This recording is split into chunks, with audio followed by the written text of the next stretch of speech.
Hey, good day, everybody, and welcome to Copenhagen. It is wonderful to have an opportunity to address what is clearly an extraordinary gathering of reserve officers who all come together to support NATO and to support all of our security around the world.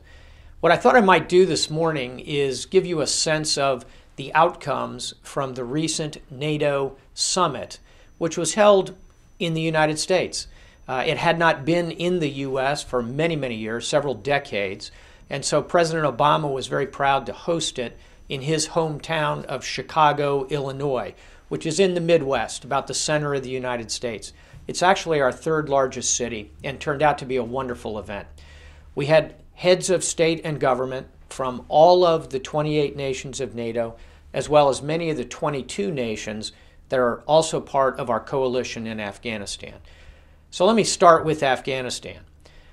I came away with a sense of optimism, cautious optimism, but real optimism about our trajectory, our course that we are steering in Afghanistan today. The reason is because of the increased capability and size of the Afghan security forces. This, of course, is a role that many reserves have played, being part of the training, advising, and mentoring of the Afghan security forces. And I'm pleased to say, and it was announced at the Chicago summit, that we are now placing 75%, 75% of the population of Afghanistan will now be under Afghan-led security. This is due to the creation of 350,000 Afghan security forces, both police, army, and other units.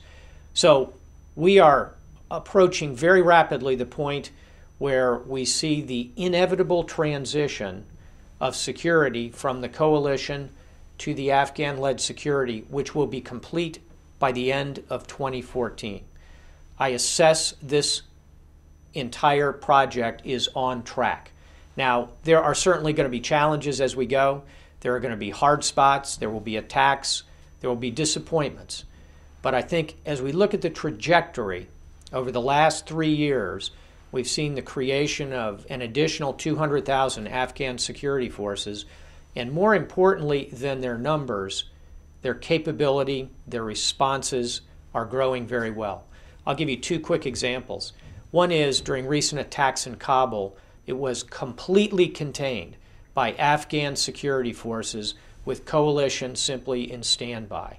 This was done by the very highly skilled Afghan Crisis Response Unit, which responded magnificently to a complex attack in Kabul. So that gives me a lot of confidence. A second example would be in the world of special forces. Every year, there's an annual Special Forces Olympics, where special forces from around the world come from different nations to compete. 3 years ago, Afghanistan wanted to send a team, but could not send sufficient qualified people. Last year, they sent a team. They finished last, dead last in the standings. This past year, they were able to send a team that finished about halfway up the standings, number 14 out of 28 national teams. That's extremely impressive, and it shows the growing capability tactically of the Afghan security forces. I could give you many more examples, but the point is this transition process in Afghanistan is moving along well. It was addressed at the NATO summit, and most importantly, looking to the future, all of the nations agreed to continue funding as well as a modest level of training and assistance to the Afghan security forces post-2014.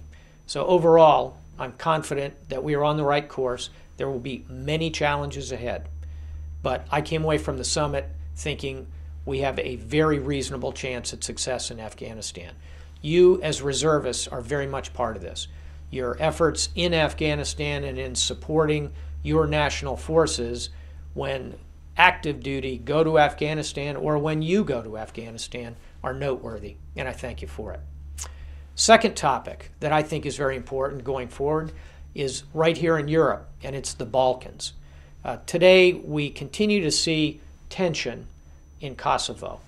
Now, at the moment, we have about 5,000 NATO troops who are there as part of KFOR, Kosovo Security Force. They're doing a terrific job, but I've decided to keep that level about the same for the moment because of rising tensions on both sides of the line between Kosovo and Serbia to the north. Recent elections in Serbia, we're all very hopeful that there'll be continued positive dialogue between Belgrade and Pristina. But at the moment, it's an area that we continue to watch, and again, an area in which we see good effect by our reserves. So we'll continue to watch the Balkans as the summer and this year unfold. Thirdly, from the summit, missile defense. Very high-tech area of military endeavor. We were able to announce the interim operational capability of the NATO missile defense system. It's based at the moment on ships operating at sea. We have a radar in Turkey, thanks to our Turkish allies. We have an excellent command and control system in Ramstein, Germany. We have just received permission from our Spanish allies to put additional ships in Spain that will support this mission.